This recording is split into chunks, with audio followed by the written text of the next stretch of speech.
Hi everyone, it's Hannah from Sheet Leveler, and in today's quick Excel tutorial, I'm going to show you how to protect a sheet, an advanced Excel technique that's super useful if you share your spreadsheets with others, but want to make sure certain cells can't be changed.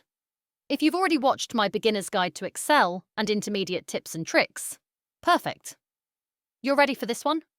And if not, no worries. I'll link those videos below so you can check them out later. Alright, let's jump into how to protect a sheet in Excel. Step by step. Here I've got a small example spreadsheet. It's basically a list of my music collection.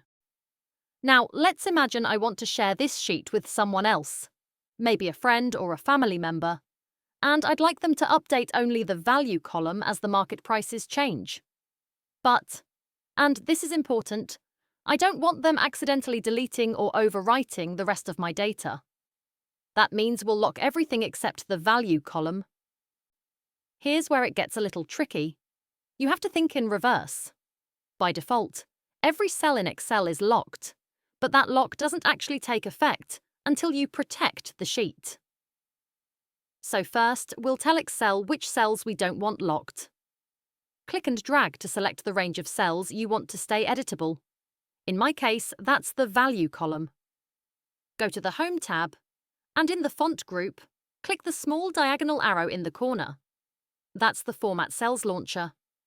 In the pop-up window, go to the Protection tab. You'll see that the option Locked is checked by default. Since we want these specific cells to be editable, uncheck that box and click OK. Now, those cells are marked as unlocked, while everything else in the sheet remains locked by default. Next, we'll actually apply the protection.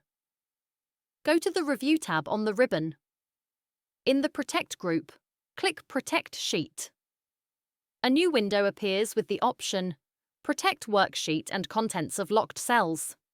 Here, you can also set a password if you want to make sure only you can turn the protection off.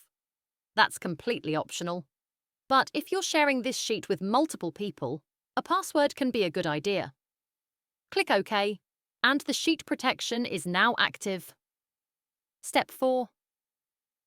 Test it out. Now let's see what happens.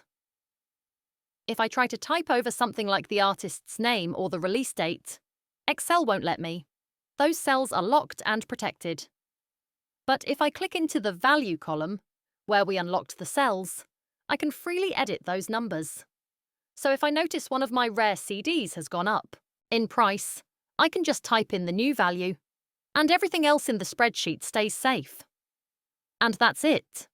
That's how to protect a sheet in Excel while keeping selected cells editable. If you found this tutorial helpful, please give it a like.